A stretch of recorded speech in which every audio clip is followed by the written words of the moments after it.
Bismillahirrahmanirrahim. Assalamualaikum warahmatullahi wabarakatuh. Alhamdulillah, wassalatu wassalamu ala rasulillah Muhammad ibni Abdillah wa ala alihi wa sahbihi wa mawalah wa ba'du. Alhamdulillah, bersyukur kepada Allah Subhanahu wa taala, serta salawat dan salam kepada junjungan alam Nabiuna Mustafa Muhammad sallallahu alaihi wasallam. Para sahabat dimanapun antum berada, semoga sihat selalu, semoga Allah ijabahkan doa-doanya, dan jika ada yang sakit semoga Allah segerakan untuk kesembuhannya, dan Allah sampaikan hajat hatinya, dan semoga Allah sampaikan niatnya untuk berhaji dan berumrah ke tanah suci Makkah Mukarramah. Amin ya rabbal alamin. Para sahabat budiman dimanapun antum berada, ini adalah hadis Rasulullah SAW ketika kita sujud, apa saja sih anggota kita yang harus menempel ke lantai atau tempat sujud kita. Ini hadis daripada Bukhari. Ani bin Abbas radhiyallahu anhuma fi riwayatin qala Nabi sallallahu alaihi wasallam umirtu an asjuda ala sab'ati a'zamin alal jubhati wa asyara biyadihi ala anfihi wal yadaini wal rukbataini wa atrafil qadamaini wala nakfitat thiyaba wa sya'ra. Hadis riwayat Bukhari. Ani bin Abbas radhiyallahu anhuma, dari Ibnu Abbas radhiyallahu anhuma, dalam sebuah riwayat ia berkata, qala Nabi sallallahu alaihi wasallam, bersabda Rasulullah sallallahu alaihi wasallam, aku diperhatikan untuk bersujud di atas 7 tulang. Kita sujud itu, ada tempatnya, maksudnya 7 yang harus menempel ke tempat sujud kita, ke tempat sejadah kita. Yang pertama yaitu dahi beliau sekaligus menunjukkan ke hidung dengan tangannya. Dahi, hidung, tangan, kedua tangan, telapak tangan. Dua telapak tangan, dua tangan, dua lutut, dan dua ujung jari kedua kaki, dan dua kaki ujung jari, dan tidak boleh menahan rambut atau pakaian sehingga menghalangi anggota sujud. Seperti yang panjang rambutnya ya, tak boleh menghalangi, maksudnya tidak boleh dihalangi menahan rambut. Wala nakfitas thiyaba wa sya'ra, dan tidak menahani pakaian dan tidak rambut. Berarti yang anggota sujud itu pertama dahi, hidung, kedua telapak tangan, kedua lutut, dan kedua lutut, dan kedua ujung kaki. Saya contohkan ya. Bismillah. Kedua telapak tangan, ini dahi, hidung,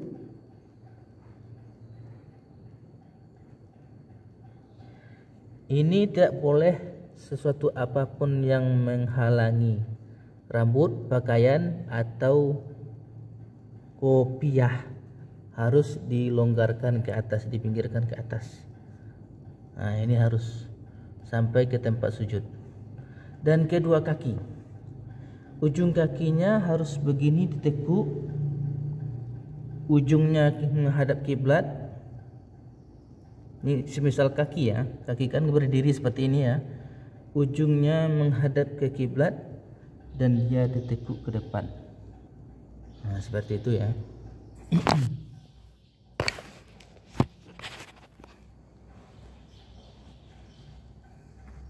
Dari kesimpulan hadis yang pertama daripada Bukhari dari Ibnu Abbas radhiyallahu anhuma, bahasanya anggota sujud kita yang harus sampai menempel ke tembok sujud, dahi, hidung, kedua telapak tangan, kedua lutut dan kedua ujung kaki, ujung jari kaki. Dan tidak boleh, kata Rasulullah SAW, tidak boleh sujudnya seperti sujudnya wawaw anjing, tidurnya anjing. Ini menempel ke tempat sujud. Kita contohkan lagi. Oke.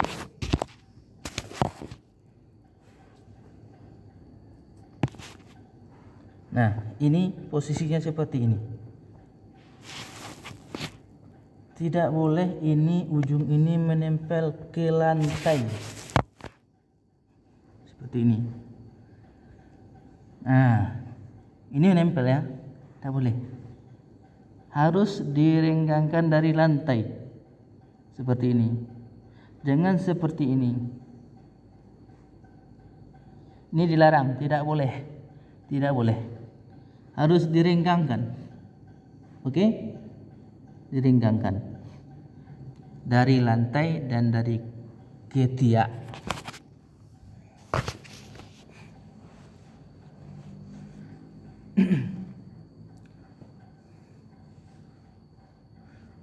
Wa an Ibnu Abbas radhiyallahu anhuma. Nah, dari hadis Anas, dari Anas ya. Wa an Anas radhiyallahu anhu, yang perawinya diriwayatkan oleh Bukhari. Wa an Anas radhiyallahu anhu anna Nabiyya sallallahu alaihi wasallam qala i'tadilu bis sujudi wala yabsutut wala yabsut wala yabsut ahadukum zira'aihin bisatul kalbi. Hadis riwayat Bukhari. Dari Anas radhiyallahu anhu bahwa Nabi sallallahu alaihi wasallam bersabda, berlakulah seimbanglah kalian ketika sujud, dan janganlah salah seorang di antara kalian membentangkan kedua siku sebagaimana anjing membentangkan kedua tangannya. Itu seperti yang kita contohkan tadi. Jangan ini menempel ke lantai. Jangan seperti ini sujudnya. Harus direnggangkan, harus diangkat ke atas.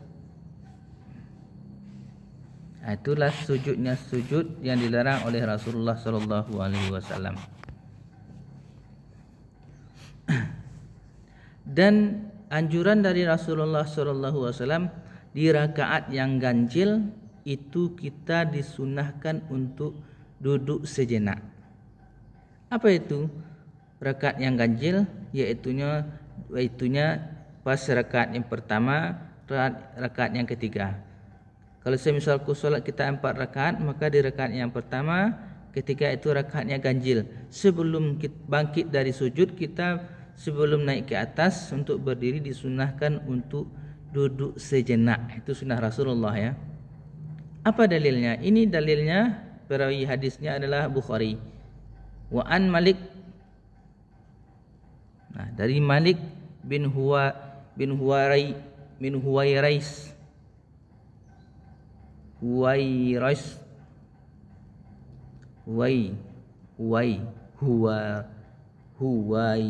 ya. Radhiyallahu anhu.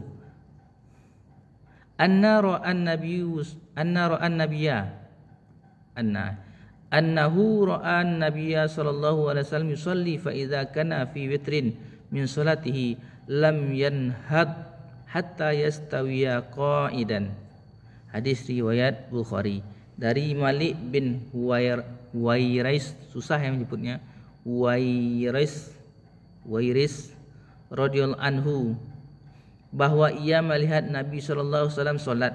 Nah, jika beliau berada di rakaat ganjil, dari salatnya beliau tidak bangkit hingga duduk tegak, duduk sejenak ya. Saya contohkan ya. Kita contohkan lagi, oke. Ini kan seperti solat satu rakaatnya, satu rakaat solat kita. Pas satu rakaat dari sujudnya, tangannya itu hati-hati jangan ditempelkan ke lantai. Jangan ditempelkan ke lantai. Maka kita berdiri Disunahkan untuk duduk sejenak dari sujud, langsung berdiri ke atas. Itu prakteknya ya sahabat. Jadi dari ketiga hadis tadi semoga bermanfaat. Pertama, sewaktu kita sujud, kesimpulan daripada tiga hadis tadi adalah ketika kita sujud, dahi, hidung, telapak tangan, kedua lutut dan kedua ujung jari harus menempel ke tempat sujud atau syahadah kita. Dan kedua, jangan sujud seperti sujudnya wawau atau tidurnya wawau seperti ini. Jangan ditempelkan ke lantai, harus direnggangkan dari lantai ke atas, diangkat ke atas. Dan yang ketiga adalah disunahkan duduk sejenak, yaitunya bangkit daripada solat hitungan ganjil. Seperti 1 rakaat, 3 rakaat, di rakaat yang ketiga atau rakaat yang pertama itu disunahkan untuk duduk sejenak. Itu sunnah Rasulullah. Semoga ilmu ini bermanfaat ya, dan jangan lupa dibagikan, insyaallah. Allah subhanaka Allahumma bihamdika asyhadu alla ilaha anta astaghfiruka wa atubu ilaika. Wassalamualaikum warahmatullahi wabarakatuh.